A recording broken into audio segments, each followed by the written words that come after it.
Hello दोस्तों, नमस्कार। स्वागत है मेरे यूट्यूब चैनल में। आज दोस्तों बताने वाले आपको यूज ऑफ दिस दैट कैसे प्रयोग करते हैं। यूज ऑफ दिस दैट के बारे में बताएंगे। इसके पहले वाले वीडियो में आपको वर्ड मीनिंग बताती थी, इसलिए इसका जो वर्ड मीनिंग होता है इसके प्रयोग होने वाले हैं दोस्तों। ठीक है दोस्तों, आइए हम वीडियो को देने के लिए स्टार्ट करते हैं। चलिए देखो दोस्तों, जैसे यहाँ पे आपका जो दिस दैट है, दिस दैट, दिस मीन्स आपको बता दिए थे। जो दिस होता है आपका दोस्तों, जो दिस होता है आपका, उसका बताए थे आपका दिस मतलब यह होता है।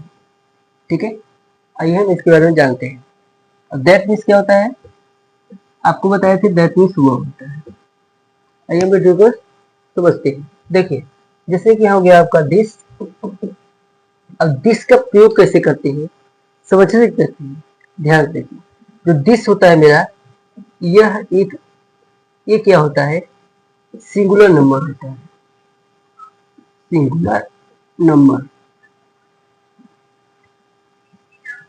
और जो मेरा दैट होता है, दैट ये भी मेरा सिंगुलर नंबर होता है। ये दोनों क्या होते हैं, सिंगुलर नंबर। कौन से नंबर होते हैं, सिंगुलर। अर्थात इसको हिंदी बोला जाए तो एक वचन। इसको क्या कहते हैं, एक वचन।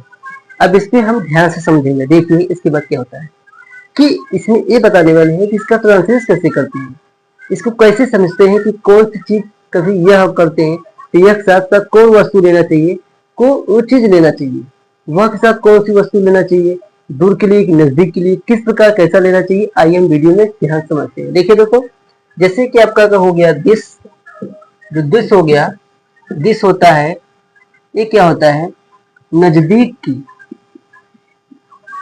नजदीक की एक वस्तु के लिए किया जाता है। नजदीक के एक वस्तु के लिए, एक वस्तु के लिए, एक वस्तु के लिए प्रयोग किया जाता है।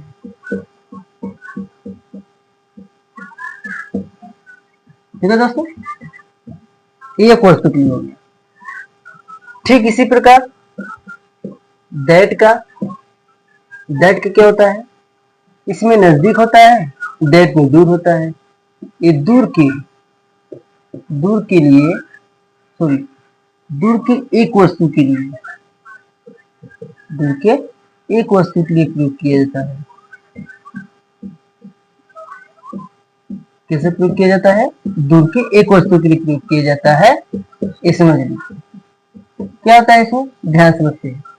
जैसे कि जो दिस होता है मेरा, नजदीक के एक वस्तु के लिए प्रयोग किया जाता है। और जो मेरा दैट होता है, दैट ये जो होता है वह के लिए, दैट मीन्स वह होता है, दिस मीन्स ये। जो दैट होता है दूर के एक वस्तु के लिए प्रयोग किया जाता है। कैसे करते हैं, आइए हम ट्रांसलेशन समझते हैं। जैसे कि फॉर एग्जाम्पल समझते हैं। जैसे कि हमने कह लिया यह एक किताब है, यह क्या है, किताब है।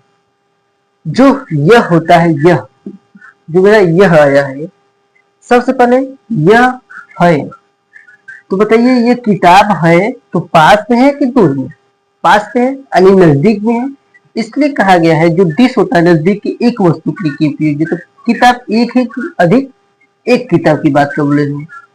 तो इसलिए कि नजदीक के नजदीक भी है और एक भी है, नजदीक के एक वस्तु के लिए प्रयोग किया जाता है। ठीक है, कैसे, अब इसका ट्रांसलेट करते हैं।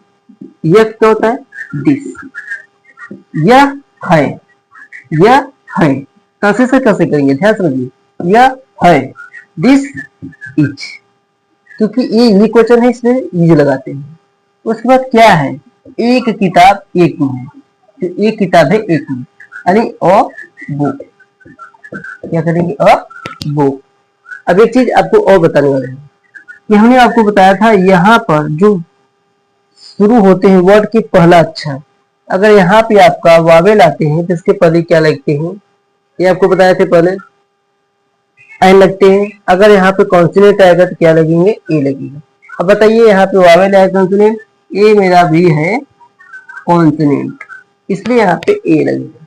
ठीक है, अब इसकी आगे वाले, जैसे कि इसमें हम दैट वाला बताते हैं, ये तो मेरा हो गया दिस वाला। क्या हो गया, दिस वाला। अब दैट वाला बताते हैं। जैसे कि दैट का क्या होता है, मान लीजिए वह एक जानवर है, क्या है? जानवर है। ध्यान से समझिए, वह एक जानवर है। और जानवर के लिए क्या करेंगे? वह किस पे लिखेंगे? दैट है, इज, एक ये लगाएंगे, जानवर का एनिमल, ANIMAL। ठीक है दोस्तों, ध्यान समझिए।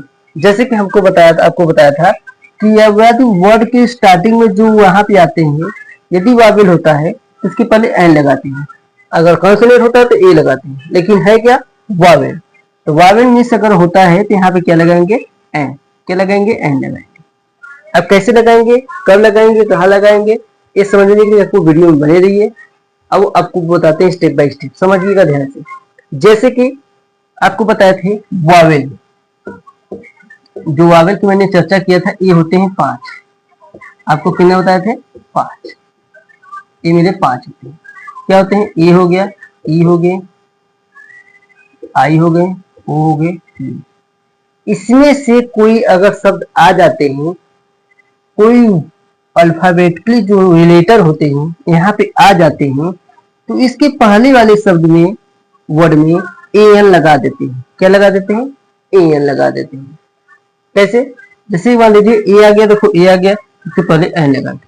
चाहे ए आए, चाहे ई आए, चाहे आई, चाहे ओ, चाहे यू, सबको मिलाकर क्या करते हैं? सबको मिलाकर सबके बाद इसके पहले एन लगाना है। क्या लगाना है? एन। एन लगाते हैं।